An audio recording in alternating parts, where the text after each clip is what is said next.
ನಮಸ್ಕಾರ ಸ್ನೇಹಿತರೆ, R K media ಮಾಸ್ಟರ್ಸ್ಗೆ ಸ್ವಾಗತ. ಇವತ್ತಿನ ಈ ಕ್ಲಾಸ್ನಲ್ಲಿ ನಾವು ಏಷ್ಯಾಟಿಕ್ ಸಿಂಹಗಳ ಆವಾಸ ಸ್ಥಾನ ಬಗ್ಗೆ ತಿಳಿದುಕೊಳ್ಳುವ ಪ್ರಯತ್ನ ಮಾಡೋಣ. ಕಾರಣ ಇಲ್ಲಿ ಈ ಅಂದರೆ ಏಷ್ಯಾಟಿಕ್ ಸಿಂಹಗಳ ಆವಾಸ ಸ್ಥಾನದ ಮೇಲೆ ಇತ್ತೀಚೆಗೆ ಮೇಲಿಂದ ಮೇಲೆ ನಮ್ಮ ಸ್ಪರ್ಧಾತ್ಮಕ ಪರೀಕ್ಷೆಗಳಲ್ಲಿ ಕ್ವಶನ್ ಆಗ್ತಿರುವುದರಿಂದ ನಾವೇನು ಮಾಡೋಣ ಅಂದರೆ ಈ ಏಷ್ಯಾಟಿಕ್ ಸಿಂಹಗಳ ಮೂಲ ಸ್ಥಾನ ಅಥವಾ ಆವಾಸ ಸ್ಥಾನ ಏನಿದೆ ಅಲ್ಲ, ಅದನ್ನು ನಾವು ಸಂಪೂರ್ಣವಾಗಿ ಅಂದರೆ ಕಂಪ್ಲೀಟ್ ಡೀಟೇಲ್ಸ್ ನಾವು ಇಲ್ಲಿ ಈ ಕ್ಲಾಸ್ ಮೂಲಕ ತಿಳಿದುಕೊಳ್ಳುವ ಪ್ರಯತ್ನ ಮಾಡೋಣ. ಅದರಲ್ಲಿಯೂ ನಾವು ಏನು ಮಾಡೋಣ ಅಂದರೆ ಇಲ್ಲಿ ಮ್ಯಾಪ್ ಮೂಲಕ ಈ ಏಷ್ಯಾಟಿಕ್ ಸಿಂಹಗಳ ಆವಾಸ ಸ್ಥಾನದ ಬಗ್ಗೆ ನಾವು ಇಲ್ಲಿ ತಿಳಿದುಕೊಂಡ್ರೆ ನಾವು ಇಲ್ಲಿ ಈಸಿಯಾಗಿ ತಿಳಿದುಕೊಳ್ಳಲು ಮತ್ತು ನೆನಪಿಟ್ಕೊಳ್ಳಲು ನಮಗೆ ಈಸಿ ಆಗುತ್ತೆ. ಸೊ ಹಾಗಾಗಿ ನಾವೇನು ಮಾಡೋಣ, ಇಲ್ಲಿ ಮ್ಯಾಪ್ ಮೂಲಕ ಈ ಏಷ್ಯಾಟಿಕ್ ಸಿಂಹಗಳ ಆವಾಸ ಸ್ಥಾನದ ಬಗ್ಗೆ ಈ ಕ್ಲಾಸ್ನಲ್ಲಿ ನಾವು ತಿಳಿದುಕೊಳ್ಳುವ ಪ್ರಯತ್ನ ಮಾಡೋಣ. ಸೊ ಬನ್ನಿ, ಹಾಗಿದ್ರೆ ಇಲ್ಲಿ ಈ ಆವಾಸ ಸ್ಥಾನಗಳು ಯಾವ್ಯಾವು ಅಂತ ನೋಡೋಣ. ಸೊ ಇವುಗಳ ಬಗ್ಗೆ ನಾವು ತಿಳಿದುಕೊಳ್ಳೋ ಮೊದಲು ಇಲ್ಲಿ ಏನು ಮಾಡಬೇಕು, ನಾವು ಇಂಡಿಯಾ ಮ್ಯಾಪನ್ನು ನೆನಪು ಮಾಡ್ಕೋಬೇಕು. ಸೊ ಇಂಡಿಯಾ ಮ್ಯಾಪ್ನಲ್ಲಿ ಮೊದಲಿಗೆ ನಾವು ಏನು ಮಾಡಬೇಕು, ಗುಜರಾತ್ ಮ್ಯಾಪ್ ಏನಿದೆ ಅಲ್ಲ ಅದನ್ನ ನೆನಪು ಮಾಡ್ಕೋಬೇಕು. ಕಾರಣ ಆ ಗುಜರಾತ್ನಲ್ಲಿಯೇ ಏನಾಗಿದೆ, ಏಷ್ಯಾಟಿಕ್ ಸಿಂಹಗಳ ಮೂಲ ಸ್ಥಾನವಿದೆ. ಯಾವುದಪ್ಪ ಅಂತ ಅಂದರೆ ಗೀರ್ ರಾಷ್ಟ್ರೀಯ ಉದ್ಯಾನವನ ಅಂತ ಏನಿದೆ ಅಲ್ಲ, ಅದು ಈ ಏಷ್ಯಾಟಿಕ್ ಸಿಂಹಗಳ ಮೂಲ ಆವಾಸ ಸ್ಥಾನವಾಗಿದೆ. ಇಲ್ಲಿ ಇದನ್ನು ಮೂಲ ಆವಾಸ ಸ್ಥಾನ ಅಂತ ಹೇಳಲು ಕಾರಣ ಏನಂತ ನಾವಿಲ್ಲಿ ನೋಡಬೇಕಂದ್ರೆ ಇದ್ರದ್ದೊಂದು ಹಿಸ್ಟ್ರಿನೇ ಇದೆ. ಏನು ಹಿಸ್ಟ್ರಿ ಇದೆ ಅಂದರೆ 20ನೇ ಶತಮಾನದ ಆಸ್ಪಾಸಿನಲ್ಲಿ ಏನಾಗ್ತಿತ್ತಂದರೆ ಈ ಸಿಂಹಗಳಾಗಲಿ ಅಥವಾ ಬೇರೆ ಯಾವುದೇ ಪ್ರಾಣಿಗಳಾಗಲಿ ಅಲ್ಲಿ ಹೆಚ್ಚಾಗಿ ಬೇಟೆಗಳನ್ನು ಆಡ್ತಿದ್ರು. ಹಾಗಾಗಿ ನಮ್ಮ ಭಾರತದಲ್ಲಿ ಏನಾಗಿತ್ತು, ಏಷ್ಯಾಟಿಕ್ ಸಿಂಹಗಳ ಸಂಖ್ಯೆ ಕೇವಲ 20ಕ್ಕೆ ಇಳಿದಿತ್ತು. ಸೊ ಇಲ್ಲಿ ಈ ವಿಷಯ ತಿಳಿದ ಆಗಿನ ಜುನಾಗಢ ನವಾಬ್ ಏನು ಮಾಡಿದ್ರು ಅಂದರೆ ಈ ಏಷ್ಯಾಟಿಕ್ ಸಿಂಹಗಳ ಸಂರಕ್ಷಣೆಗೆ ಮುಂದಾದ್ರು. ಸೊ ಈ ಏಷ್ಯಾಟಿಕ್ ಸಂರಕ್ಷಣೆಗೆ ಯಾರು ಮುಂದಾದ್ರು ಅಂದರೆ ಜುನಾಗಢನ ನವಾಬರು ಈ ಏಷ್ಯಾಟಿಕ್ ಸಿಂಹಗಳ ಸಂರಕ್ಷಣೆಗೆ ಮುಂದಾದ್ರು. ಹೀಗೆ ಈ ಏಷ್ಯಾಟಿಕ್ ಸಿಂಹಗಳನ್ನು ಸಂರಕ್ಷಣೆ ಮಾಡುವುದರಿಂದ ಇಲ್ಲಿ ಕಾಲಕ್ರಮೇಣ ಏನಾದವು, ಏಷ್ಯಾಟಿಕ್ ಸಿಂಹಗಳು ಹೆಚ್ಚಾಗತೊಡಗಿದವು. ಸೊ ನಂತರ ಇಲ್ಲಿ ಏನಾಯಿತು, 1965ರಲ್ಲಿ ಈ ಗೀರ್ ರಾಷ್ಟ್ರೀಯ ಉದ್ಯಾನವನ ಅಂದರೆ ಗೀರ್ ರಾಷ್ಟ್ರೀಯ ಉದ್ಯಾನವನ ಅಂತ ಏನಿದೆ ಅಲ್ಲ, ಆ ವನ್ಯಜೀವಿ ಅಭಯಾರಣ್ಯವನ್ನು ಸ್ಥಾಪನೆ ಮಾಡಲಾಯಿತು. ಸೊ ಇದು ಎಲ್ಲಿದೆಯಪ್ಪ ಅಂತಂದರೆ ಇದು ಗುಜರಾತ್ನಲ್ಲಿ ಎಲ್ಲಿ ಬರ್ತೈತೆ ಅಂದರೆ ಜುನಾಗಢ್, ಅವರೇಲಿ ಮತ್ತು ಗೀರ್ ಸೋಮನಾಥ್ ಜಿಲ್ಲೆಗಳು ಏನಿದಾವಲ್ಲ ಅಲ್ಲೆಲ್ಲ ಇದೇನಿದೆ ಏಷ್ಯಾಟಿಕ್ ಸಿಂಹಗಳ ಮೂಲ ಸ್ಥಾನ ಹರಡಿಕೊಂಡಿದೆ. ಯಾಕಿದು ಮೂಲ ಸ್ಥಾನ ಅಂತ ನಾ ಪದೇ ಪದೇ ಹೇಳ್ತಿದ್ದೀನಿ ಅಂತಂದರೆ ಇಲ್ಲಿ ಏನಾಗಿದೆ ಅಂದರೆ ಇಲ್ಲಿ ನೈಸರ್ಗಿಕವಾಗಿ ಸಿಂಹಗಳು ಇಲ್ಲಿ ಬೆಳ್ಕೊಂಡು ಬಂದಿದ್ದಾವೆ. ಅಂದರೆ ಇಲ್ಲಿ ಎಲ್ಲಿಂದ್ರನೋ ತಂದು ಇಲ್ಲಿ ಬಿಟ್ಟಿಲ್ಲ, ಬದಲಿಗೆ ಇಲ್ಲಿ ಏನಾಗ್ತಿದೆ ಅಂದರೆ ನೈಸರ್ಗಿಕವಾಗಿಯೇ ಇಲ್ಲಿ ಸಿಂಹಗಳು ಬೆಳೆದಿರುವುದರಿಂದ ಇಲ್ಲಿ ಮೂಲ ಸ್ಥಾನ ಅಂತ ಗೀರ್ ರಾಷ್ಟ್ರೀಯ ಉದ್ಯಾನವನ ಅಂತ ಉದ್ಯಾನವನವನ್ನೇ ಕರೆಯಲಾಗಿದೆ. ಅದರಲ್ಲಿಯೂ ಮುಖ್ಯವಾಗಿ ಈ ಏಷ್ಯಾಟಿಕ್ ಸಿಂಹಗಳು ಏನಿದಾವಲ್ಲ, ಇಲ್ಲಿ ಮೊದಲ ಮತ್ತು ಅತ್ಯಂತ ಪ್ರಮುಖವಾದ ಆವಾಸ ಸ್ಥಾನ ಅಂತ ಯಾವುದನ್ನು ಕರೀತಾರಂದರೆ ಗುಜರಾತ್ನ ಗೀರ್ ರಾಷ್ಟ್ರೀಯ ಉದ್ಯಾನವನವನ್ನು ಕರೀತಾರೆ. ಮತ್ತು ಇದೇನಾಗಿದೆ ಅಂದರೆ ಜಗತ್ತಿನಲ್ಲೇ ಏಕೈಕ ತಾಣವಾಗಿದೆ. ಯಾವ ತಾಣ ಆಗಿದೆ ಅಂದರೆ ನೈಸರ್ಗಿಕವಾಗಿ ಇಲ್ಲಿ ಸಿಂಹಗಳು ಕಂಡುಬರುವುದರಿಂದ, ಅದರಲ್ಲಿಯೂ ಏಷ್ಯಾಟಿಕ್ ಸಿಂಹಗಳು ಕಂಡುಬರುವುದರಿಂದ ಇದು ಏಕೈಕ ಸ್ಥಾನವಾಗಿದೆ. ಯಾವಾಗ ಸ್ಥಾಪನೆಯಾಗಿದೆ ಅಂತ ಹೇಳಿದೆ, 1965ರಲ್ಲಿ ಈ ಅಭಯಾರಣ್ಯವನ್ನು ಸ್ಥಾಪನೆ ಮಾಡಲಾಯಿತು ಅಂತ ಹೇಳಿದೆ. ಸೊ ಇದ್ರ ಬಗ್ಗೆ ಇಷ್ಟೊಂದು ಯಾಕೆ ಮಾಹಿತಿ ಕೊಡ್ತಾ ಇದ್ದೀನಿ ಅಂದರೆ ಇದು ಏಷ್ಯಾಟಿಕ್ ಸಿಂಹಗಳ ಕೊನೆಯ ಭದ್ರಕೋಟೆಯಾಗಿದೆ. ಆದ ಕಾರಣ ಇಲ್ಲಿ ಸರ್ಕಾರ ಏನು ಮಾಡ್ತಿದೆ ಅಂದರೆ ಇದನ್ನು ಅಂದರೆ ಈ ಪ್ರದೇಶಕ್ಕೆ ಹೆಚ್ಚಿನ ಸಂರಕ್ಷಣೆಯನ್ನು ನೀಡಿರುವುದರಿಂದ ಇಲ್ಲಿ ಈಗ ಸಿಂಹಗಳ ಸಂಖ್ಯೆ ಹೆಚ್ಚಾಗುತ್ತಿದೆ.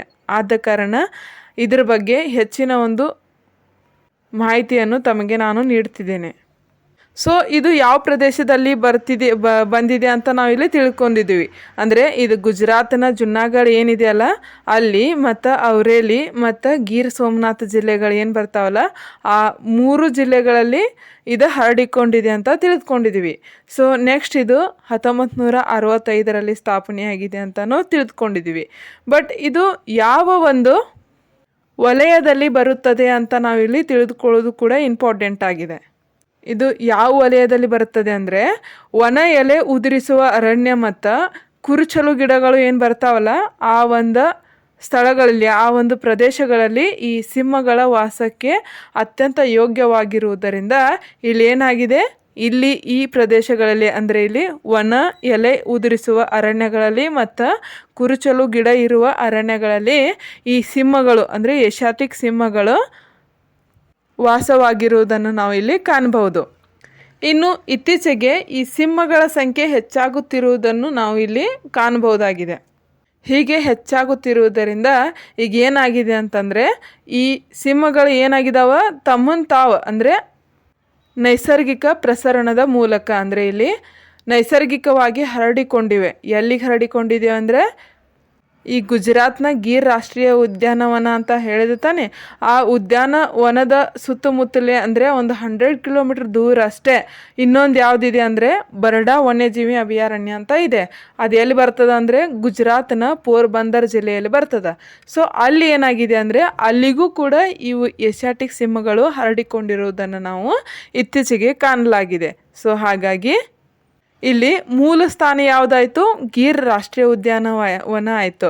ಆದರೆ ಇಲ್ಲಿ ನೈಸರ್ಗಿಕವಾಗಿ ಹರಡಿಕೊಂಡಿರುವ ಅಂದರೆ ಇಲ್ಲಿ ನೈಸರ್ಗಿಕವಾಗಿ ಪ್ರಸರಣ ಹೊಂದಿರುವ ಒಂದು ಸ್ಥಾನ ಅಂದರೆ ಪ್ರದೇಶ ಯಾವುದಾಯ್ತಂದರೆ ಬರಡಾ ವನ್ಯಜೀವಿ ಅಭಯಾರಣ್ಯ. ಸೊ ಇಲ್ಲೂ ಕೂಡ ಅಂದರೆ ಇದು ಗುಜರಾತ್ನ ಪೋರ್ಬಂದರ್ನಲ್ಲಿ ಏನಿದೆ ಅಲ್ಲ ಇದು ಬರಡಾ ವನ್ಯಜೀವಿ ಅಭಯಾರಣ್ಯ, ಇಲ್ಲಿ ಕೂಡ ಈಗ ಏನಿದು ಏಷ್ಯಾಟಿಕ್ ಸಿಂಹಗಳು ಕಾಣಿಸಿಕೊಳ್ಳುತ್ತಿವೆ ಅಂತ ನಾವಿಲ್ಲಿ ತಿಳಿದುಕೊಂಡಿದ್ದೀವಿ. ಹಾಗಾಗಿ ಈ ಏಷ್ಯಾಟಿಕ್ ಸಿಂಹಗಳು ಏನದಾವಲ್ಲ ಇವು ಬರಡಾ ಏನಿದು ಅಭಯಾರಣ್ಯಕ್ಕೆ ಹರಡಿಕೊಂಡಿರುವುದರಿಂದ ನಾವಿಲ್ಲಿ ಸಂರಕ್ಷಣೆ ದೃಷ್ಟಿಯಿಂದ ಇದು ಅತ್ಯಂತ ಉತ್ತಮ ಬೆಳವಣಿಗೆ ಅಂತ ನಾವಿಲ್ಲಿ ತಿಳಿಯಬಹುದಾಗಿದೆ. ಕಾರಣ ಇಲ್ಲಿ ಈ ಯಾವುದಾದ್ರೂ ಸಾಂಕ್ರಾಮಿಕ ರೋಗ ಹರಡಲಿ ಅಥವಾ ಬೇರೆ ಯಾವುದಾದ್ರೂ ನೈಸರ್ಗಿಕ ವಿಕೋಪ ಸಂಭವಿಸಲಿ ಆಗ ಒಂದೇ ಒಂದು ಅಂದರೆ ಗೀರ್ ರಾಷ್ಟ್ರೀಯ ಉದ್ಯಾನವನದಲ್ಲಿ ಮಾತ್ರ ಈ ಏಷ್ಯಾಟಿಕ್ ಸಿಂಹಗಳು ಇರುವುದರಿಂದ ಇದ್ದರೆ ಅಲ್ಲಿ ಏನಾಗ್ತಿತ್ತು, ಆ ಒಂದು ಸಂತತಿನೇ ಹಾಳಾಗಿ ಹೋಗ್ತಿತ್ತು. ಬಟ್ ಈಗ ಏನಾಗಿದೆ, ಇಲ್ಲಿ ನೈಸರ್ಗಿಕವಾಗಿ ಇವು ಬರಡಾ ವನ್ಯಜೀವಿ ಅಭಯಾರಣ್ಯತನ ಇವು ಹರಡಿಕೊಂಡಿರುವುದರಿಂದ ಇವುಗಳ ಬೆಳವಣಿಗೆ ಅತ್ಯುತ್ತಮವಾಗಿ ಬೆಳೆಯುತ್ತಿವೆ ಅಂತ ನಾವಿಲ್ಲಿ ತಿಳಿಯಬಹುದಾಗಿದೆ. ಮತ್ತೊಂದು ಏನು ಇಂಪಾರ್ಟೆಂಟಪ್ಪ ಅಂದರೆ ಇಲ್ಲಿ ನಮ್ಮ ಭಾರತ ಸರ್ಕಾರ ಕೂಡ ಏನು ಮಾಡ್ತಿದೆ ಅಂದರೆ ಪ್ರಾಜೆಕ್ಟ್ ಲಾಯನ್ ಅಡಿಯಲ್ಲಿ ಅಂದರೆ ಈ ಏನಿದೆ ಏಷ್ಯಾಟಿಕ್ ಸಿಂಹಗಳು ಏನಿದಾವಲ್ಲ ಅವುಗಳನ್ನು ಬೇರೆ ಬೇರೆ ಒಂದು ಅಭಯಾರಣ್ಯಗಳಾಗಲಿ ಅಥವಾ ವನ್ಯಜೀವಿ ಧಾಮಗಳಲ್ಲಿ ಇಲ್ಲಿ ಅವುಗಳ ಒಂದು ಆವಾಸ ಸ್ಥಾನವನ್ನು ಅಭಿವೃದ್ಧಿ ಪಡಿಸಲು ಇಲ್ಲಿ ಸರ್ಕಾರ ಮುಂದಾಗುತ್ತಿದೆ. ಹಾಗಾಗಿಯೇ ನಮ್ಮ ಭಾರತ ಸರ್ಕಾರ ಏನು ಮಾಡಿದೆ ಅಂದರೆ ಏಷ್ಯಾಟಿಕ್ ಸಿಂಹಗಳ ಸಂರಕ್ಷಣೆಗಾಗಿ ನಮ್ಮ ಭಾರತ ಸರ್ಕಾರವು ಈಗ ಪ್ರಾಜೆಕ್ಟ್ ಲಾಯನ್ ಅಂತ ಒಂದು ಯೋಜನೆಯನ್ನು ಜಾರಿಗೆ ತರಲು ಅಂದರೆ ತಂದಿದೆ ಅಂತ ನಾವಿಲ್ಲಿ ತಿಳಿಯಬಹುದಾಗಿದೆ. ಈ ಒಂದು ಯೋಜನೆ ಉದ್ದೇಶ ಏನಪ್ಪ ಅಂದರೆ ಇಲ್ಲಿ ಈಗೇನು ಗೀರ್ ರಾಷ್ಟ್ರೀಯ ಉದ್ಯಾನದಿಂದ ಬರಡಾ ವನ್ಯಜೀವಿ ಅಭಯಾರಣ್ಯಕ್ಕೆ ಹೇಗೆ ನೈಸರ್ಗಿಕವಾಗಿ ಈ ಸಿಂಹಗಳು ಹರಡಿಕೊಂಡಿದ್ದಾವಲ್ಲ ಅದೇ ರೀತಿ ಬೇರೆ ಬೇರೆ ಒಂದು ಅಭಯಾರಣ್ಯಗಳಿಗೆ ಈ ಸಿಂಹಗಳು ಹರಡಿಕೊಳ್ಳಲಿ ಅಂತ ಏನು ಮಾಡ್ತಿದೆ ಅಂದರೆ ನಮ್ಮ ಸರ್ಕಾರ ಈ ಸಿಂಹಗಳ ಸಂಖ್ಯೆಯನ್ನು ಹೆಚ್ಚಿಸಲು ಮತ್ತು ಅವುಗಳ ಬೇರೆ ಒಂದು ಸುರಕ್ಷಿತ ವಾಸಸ್ಥಾನಗಳನ್ನು ಒದಗಿಸಲು ನಮ್ಮ ಸರ್ಕಾರ ಏನು ಮಾಡ್ತಿದೆ ಅಂದರೆ ಪ್ರಾಜೆಕ್ಟ್ ಲಾಯನ್ ಎಂಬ ಒಂದು ಯೋಜನೆ ಅಡಿಯಲ್ಲಿ ಇಲ್ಲಿ ಏನು ಮಾಡ್ತಿದೆ, ಅವುಗಳ ಸಂಖ್ಯೆಯನ್ನು ಹೆಚ್ಚಿಸಲು ಪ್ರಯತ್ನಿಸುತ್ತಿದೆ. ಇನ್ನೊಂದು ಏನಂದರೆ ಇತ್ತೀಚೆಗೆ ಈ ಗುಜರಾತ್ ರಾಜ್ಯ ಅಷ್ಟೇ ಏನಾಗಿತ್ತು, ಈ ಸಿಂಹಗಳಂದರೆ ಏಷ್ಯಾಟಿಕ್ ಸಿಂಹಗಳ ಆವಾಸ ಸ್ಥಾನ ಆಗಿತ್ತು. ಬಟ್ ಈಗ ಏನು ಮಾಡ್ತಿದೆ ಅಂದರೆ ಸರ್ಕಾರ ಮಧ್ಯಪ್ರದೇಶ ಆಗಲಿ ರಾಜಸ್ಥಾನ ಆಗಲಿ ಈ ಒಂದು ಪ್ರದೇಶಗಳಲ್ಲಿಯೂ ಕೂಡ ಈ ಸಿಂಹಗಳ ಅದರಲ್ಲಿಯೂ ಏಷ್ಯಾಟಿಕ್ ಸಿಂಹಗಳ ಸಂಖ್ಯೆ ಹೆಚ್ಚಾಗಲಿ ಅಂತ ನಮ್ಮ ಭಾರತ ಸರ್ಕಾರ ಏನು ಮಾಡ್ತಿದೆ ಅಂದರೆ ಈ ಸಿಂಹಗಳ ಸುರಕ್ಷತೆಗಾಗಿ ಒಟ್ಟು 6 ಪ್ರದೇಶಗಳನ್ನು ಇಲ್ಲಿ ಸಿಂಹಗಳ ಒಂದು ಆವಾಸ ಸ್ಥಾನಕ್ಕೆ ಸ್ಥಳಾವಕಾಶಕ್ಕಾಗಿ ಇಲ್ಲಿ ಗುರುತಿಸಿದೆ. ಅಂದರೆ ನಾನು ಇಲ್ಲಿ ಏನು ಹೇಳ್ತಾ ಇದ್ದೀನಿ ಅಂದರೆ, ಭವಿಷ್ಯದಲ್ಲಿ ಈ ಪ್ರಾಜೆಕ್ಟ್ ಲಯನ್ ಏನಿದೆ ಅಲ್ಲ, ಈ ಪ್ರಾಜೆಕ್ಟ್ ಲಯನ್ ಭಾಗವಾಗಿ ಇಲ್ಲಿ ಒಟ್ಟು 6 ಪ್ರದೇಶಗಳ ಒಂದು ಸ್ಥಳಾಂತರಕ್ಕಾಗಿ ಇಲ್ಲಿ ಗುರುತಿಸಿದೆ ಅಂತ ನಾವಿಲ್ಲಿ ತಿಳಿಯಬಹುದಾಗಿದೆ. ಆ 6 ಪ್ರದೇಶಗಳು ಅಂದರೆ ಆ 6 ವನ್ಯಜೀವಿ ಧಾಮಗಳು ಯಾವ್ಯಾವ ಅಂತ ನೋಡುವುದಾದರೆ, ಇಲ್ಲಿ ಮಧ್ಯಪ್ರದೇಶದಲ್ಲಿಯೇ 3 ರಾಷ್ಟ್ರೀಯ ಉದ್ಯಾನವನಗಳು ಬರ್ತಾವೆ. ಸೊ ಯಾವ್ಯಾವಪ್ಪ ಅಂದರೆ, ಒಂದು ಕುನ್ಹೋ ರಾಷ್ಟ್ರೀಯ ಉದ್ಯಾನವನ, ಇದನ್ನು ಕೂಡ ಈಗ ಏಷ್ಯಾಟಿಕ್ ಸಿಂಹಗಳ ಒಂದು ವಾಸಸ್ಥಾನವಾಗಿ ಅಭಿವೃದ್ಧಿಪಡಿಸಲು ಇಲ್ಲಿ ನಮ್ಮ ಸರ್ಕಾರ ಮುಂದಾಗಿದೆ. ನೆಕ್ಸ್ಟ್ ಇನ್ನೊಂದು ಏನಪ್ಪ ಅಂದರೆ, ಮಾಧವ್ ರಾಷ್ಟ್ರೀಯ ಉದ್ಯಾನವನ, ಇದು ಕೂಡ ಎಲ್ಲಿದೆ ಅಂದರೆ ಮಧ್ಯಪ್ರದೇಶದಲ್ಲಿಯೇ ಇದೆ. ಸೊ ಇವುಗಳನ್ನು ನಾವು ಮ್ಯಾಪ್ ಮೂಲಕ ಕೂಡ ತಿಳಿದುಕೊಳ್ಬೋದು. ಈ ಮ್ಯಾಪ್ ನಾನು ಈ ಒಂದು ವಿಡಿಯೋದಲ್ಲಿ ನಿಮಗೆ ತೋರಿಸಿರುವೆ, ಅದನ್ನು ನೀವು ಗಮನದಲ್ಲಿಟ್ಟು ಅಂದರೆ ಗಮನ ಕೊಟ್ಟು ನೋಡಿ ತಿಳಿದುಕೊಳ್ಬೋದು. ಸೊ ಈ ಮಾಧವ್ ರಾಷ್ಟ್ರೀಯ ಉದ್ಯಾನವನ ಏನಿದೆಯಲ್ಲ, ಇದು ಕೂಡ ಮಧ್ಯಪ್ರದೇಶದಲ್ಲಿಯೇ ಬರುತ್ತೆ. ಮತ್ತು ನೆಕ್ಸ್ಟ್ ಇಲ್ಲಿ ಗಾಂಧಿ ಸಾಗರ ಅಭಯಾರಣ್ಯ, ಇದು ಕೂಡ ಮಧ್ಯಪ್ರದೇಶದಲ್ಲಿಯೇ ಬರುತ್ತೆ. ಸೊ ಈ 3 ರಾಷ್ಟ್ರೀಯ ಉದ್ಯಾನವನ ಏನಿದಾವಲ್ಲ, ಇವುಗಳನ್ನು ಈಗ ನಮ್ಮ ಭಾರತ ಸರ್ಕಾರ ಏನು ಮಾಡಿದೆ ಅಂದರೆ, ಏಷ್ಯಾಟಿಕ್ ಸಿಂಹಗಳ ಒಂದು ಅಭಿವೃದ್ಧಿಪಡಿಸಲು ಈ ಪ್ರದೇಶಗಳನ್ನು ಈಗ ಆಯ್ಕೆ ಮಾಡಿದೆ. ಸೊ ನೆಕ್ಸ್ಟ್ ಇನ್ನು 3 ಪ್ರದೇಶಗಳು ಎಲ್ಲಿ ಇದಾವಪ್ಪ ಅಂದರೆ ರಾಜಸ್ಥಾನದಲ್ಲಿ ಇದಾವೆ. ಸೊ ರಾಜಸ್ಥಾನದಲ್ಲಿ ಯಾವ್ಯಾವ ಬರ್ತಾವಂದರೆ, ಸೀತಾ ಮಾತಾ ಅಭಯಾರಣ್ಯ, ಇದು ಕೂಡ ಎಲ್ಲಿದೆ ಅಂದರೆ ರಾಜಸ್ಥಾನದಲ್ಲಿದೆ. ಮತ್ತು ಮುಕುಂದ್ರ ಹಿಲ್ಸ್ ಟೈಗರ್ ರಿಸರ್ವ್, ಇದು ರಾಜಸ್ಥಾನದಲ್ಲಿದೆ. ಮತ್ತು ನೆಕ್ಸ್ಟ್ ಇನ್ನೊಂದು ಯಾವುದಪ್ಪ ಅಂದರೆ ಕುಂಭಲ್ಗಢ್ ಅಭಯಾರಣ್ಯ ಅಂತ ಬರುತ್ತೆ, ಅದು ಕೂಡ ರಾಜಸ್ಥಾನದಲ್ಲಿದೆ. ಯಾವ್ಯಾವ ಹೇಳಿದೆ, ಸೀತಾಮಾತಾ ಅಭಯಾರಣ್ಯ, ಮುಕುಂದ್ರ ಹಿಲ್ಸ್ ಟೈಗರ್ ರಿಸರ್ವ್ ಮತ್ತು ಕುಂಭಲ್ಗಢ್ ಅಭಯಾರಣ್ಯ ಅಂತ ಏನು ಹೇಳಿದೆಯಲ್ಲ, ಇವು 3 ಏನಾಗಿದೆ ಅಂದರೆ ಈಗ ಏಷ್ಯಾಟಿಕ್ ಸಿಂಹಗಳ ಆವಾಸ ಸ್ಥಾನವಾಗಿ ಅಭಿವೃದ್ಧಿಪಡಿಸಲು ಇಲ್ಲಿ ನಮ್ಮ ಸರ್ಕಾರ ಏನು ಮಾಡಿದೆ ಅಂದರೆ, ಪ್ರಾಜೆಕ್ಟ್ ಲಯನ್ ಅಡಿಯಲ್ಲಿ ಇವುಗಳನ್ನು ಈಗ ಆಯ್ಕೆ ಮಾಡಿದೆ. ಸೊ ನಾವು ಈಗಾಗಲೇ ತಿಳಿದುಕೊಂಡಿದ್ದೀವಲ್ಲ, ಸಿಂಹಗಳ ಪ್ರಸ್ತುತ ಗುಜರಾತ್ನ ಸೌರಾಷ್ಟ್ರದ ಗಿರ್ ಪ್ರದೇಶದಲ್ಲಿ ಮಾತ್ರ ನೆಲೆಸಿವೆ ಅಂತ ನಾವಿಲ್ಲಿ ತಿಳಿದುಕೊಂಡಿದ್ದೀವಿ. ಆದರೆ ನಾನೇನು ಈಗ ವಿವರಿಸಿದೆ ಅಲ್ಲ, ಈ 6 ರಾಷ್ಟ್ರೀಯ ಉದ್ಯಾನವನಗಳು ಇವೇನಾಗಿದೆ ಅಂದರೆ ಪ್ರಾಜೆಕ್ಟ್ ಲಯನ್ ಅಡಿಯಲ್ಲಿ ಇವುಗಳ ಆವಾಸ ಸ್ಥಾನವನ್ನು ವಿಸ್ತರಿಸಲಾಗಿದೆ ಅಂತ ನಾನು ಹೇಳಿದೆ. ಸೊ ನೆಕ್ಸ್ಟ್ ಇಲ್ಲಿ 2025 ಒಂದು ಗಣತಿಯ ಪ್ರಕಾರ ನಮ್ಮ ಭಾರತದಲ್ಲಿ ಒಟ್ಟು ಎಷ್ಟು ಏಷ್ಯಾಟಿಕ್ ಸಿಂಹಗಳ ಸಂಖ್ಯೆ ಇವೆ ಅಂತ ನಾವು ಇಲ್ಲಿ ನೋಡುವುದಾದರೆ, ಇಲ್ಲಿ ಸರಿಸುಮಾರು 891, ಅಂದರೆ ನಾನು ಎಷ್ಟು ಹೇಳಿದೆ, ಸರಿಸುಮಾರು 891 ಏಷ್ಯಾಟಿಕ್ ಸಿಂಹಗಳ ಸಂಖ್ಯೆ ಇವೆ ಅಂತ ನಾವಿಲ್ಲಿ ತಿಳಿದುಕೊಂಡಿದ್ವಿ. ಹಾಗಿದ್ರೆ 2020 ಒಂದು ಗಣತಿಯ ಪ್ರಕಾರ ಎಷ್ಟಿದುವಪ್ಪ ಅಂತಂದರೆ, ಒಟ್ಟು ಸರಿಸುಮಾರು 674 ಏನಿದು ಏಷ್ಯಾಟಿಕ್ ಸಿಂಹಗಳು ಇದ್ದು.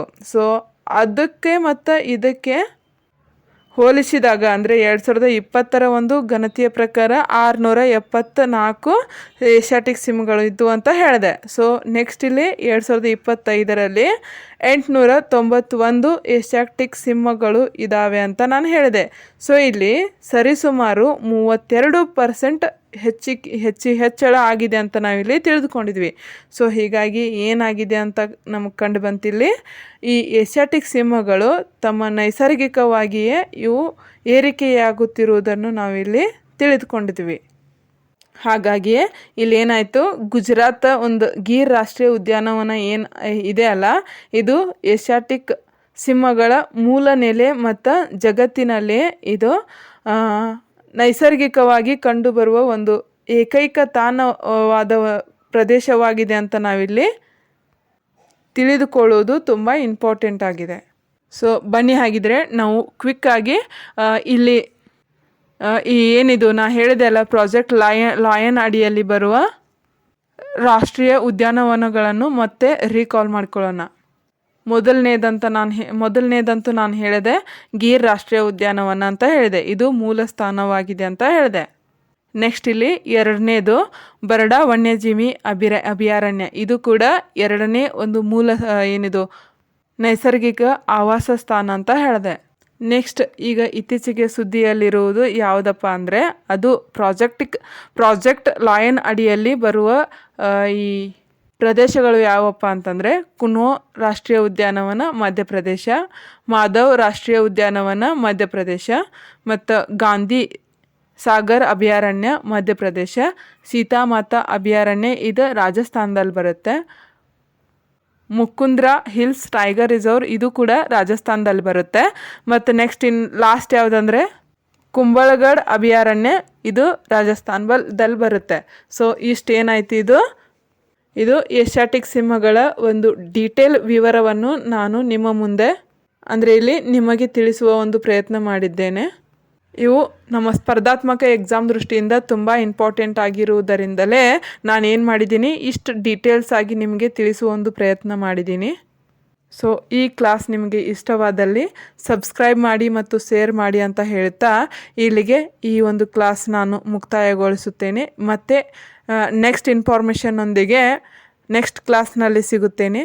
ಜೈ ಹಿಂದ್, ವಂದೇ ಮಾತರಂ.